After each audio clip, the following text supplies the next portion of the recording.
Os museus histórico e do café em Ribeirão seguem esquecidos pelo poder público. Neste ano, eles completam 7, fechados e sem previsão de reabertura.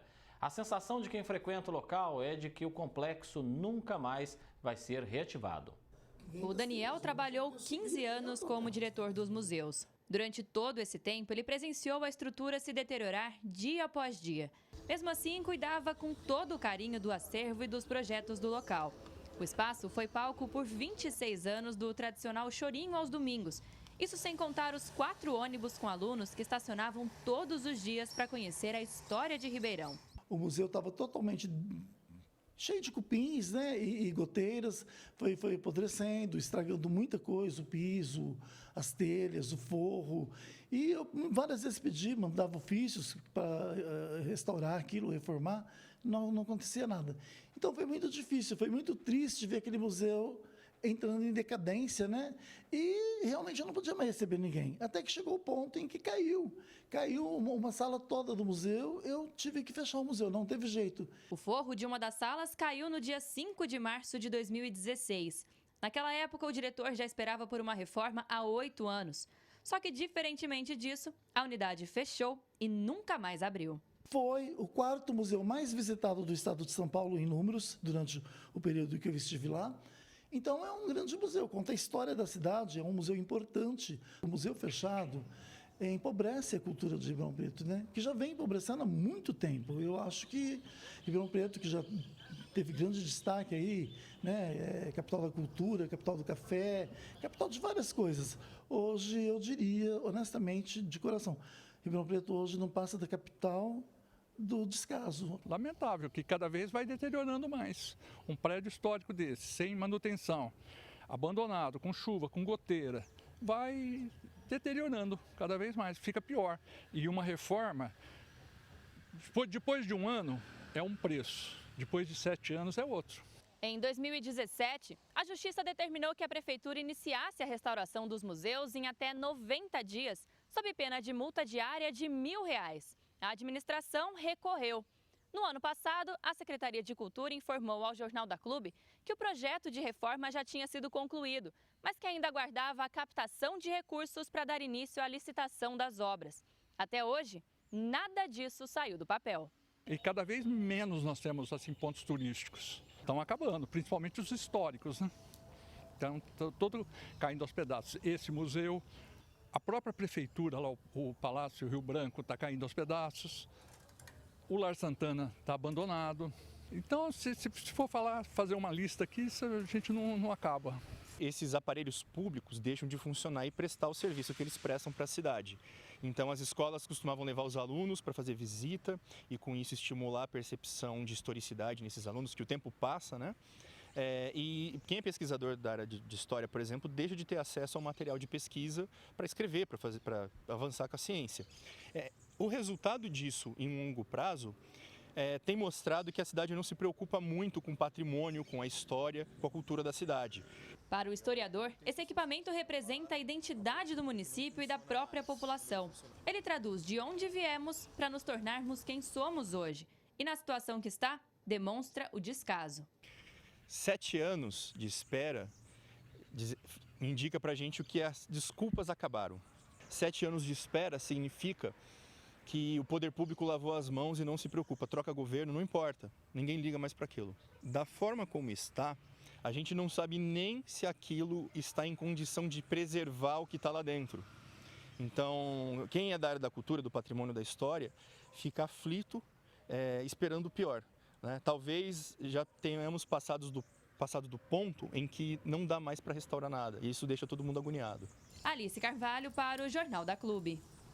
A Secretaria de Cultura e Turismo informou que o projeto de reforma e restauro do Complexo dos Museus já passou pela aprovação do CONDEFAR e agora aguarda no CONPAC essa aprovação. Após o Conselho aprovar, será iniciado então o processo licitatório. Para falar mais sobre esse assunto, conosco aqui no nosso núcleo de jornalismo está o consultor econômico José Rita Moreira. Seja bem-vindo aqui mais uma vez, Zé Rita. O café tornou Ribeirão Preto uma cidade reconhecida por todo o país e até mundo afora. Só que o museu que contava essa história nunca mais abriu e, além disso, é dinheiro nosso indo para o ralo, né? Ótima tarde ao senhor. Boa tarde, André. Boa tarde a todos. Pois é, como nós vimos na matéria aí, lamentável, né, André? A gente tem que lamentar muito esse descaso que existe com a cultura. Ribeirão tem essa identidade com o agro que surgiu efetivamente com o café. Ainda somos referência aqui muito nesse sentido. A gente vai ter AgriShow aí. Eu acho que um grande inimigo disso também é a internet, porque hoje talvez as pessoas se acomodem a fazer pesquisas históricas na internet, mas o museu é você viver a história, participar daquilo, né?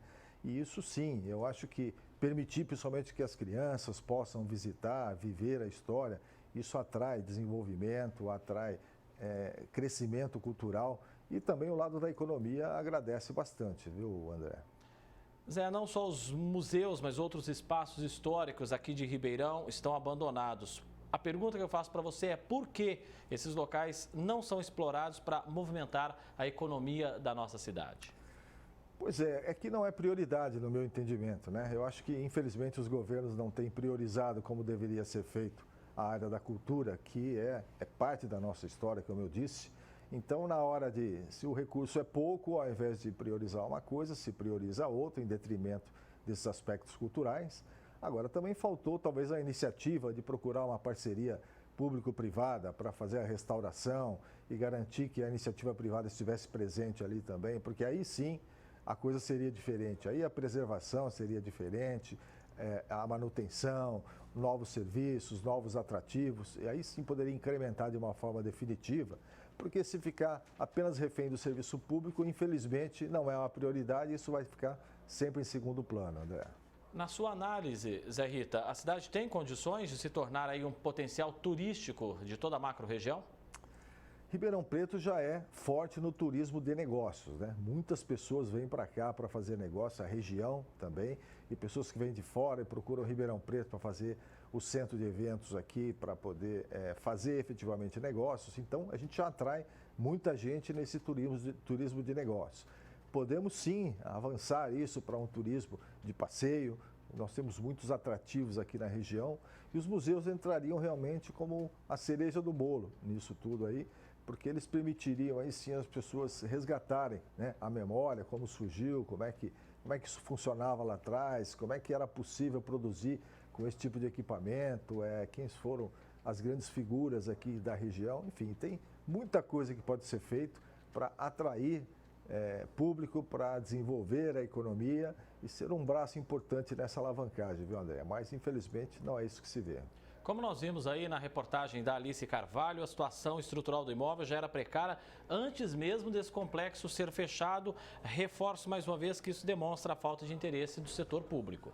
Exato. Como nós dissemos aqui, não é prioridade, né? Então, você vê o tempo que leva para fazer projeto, para fazer estudo de viabilidade, depois conseguir a aprovação dos órgãos, depois abrir licitação. Essa licitação pode ser que ela dê zerada e aí tem que abrir uma nova. Enfim, isso é muito longo. Não é possível que a gente fique refém disso aí. Eu acho que alguma iniciativa poderia ser tomada aí no curto prazo para...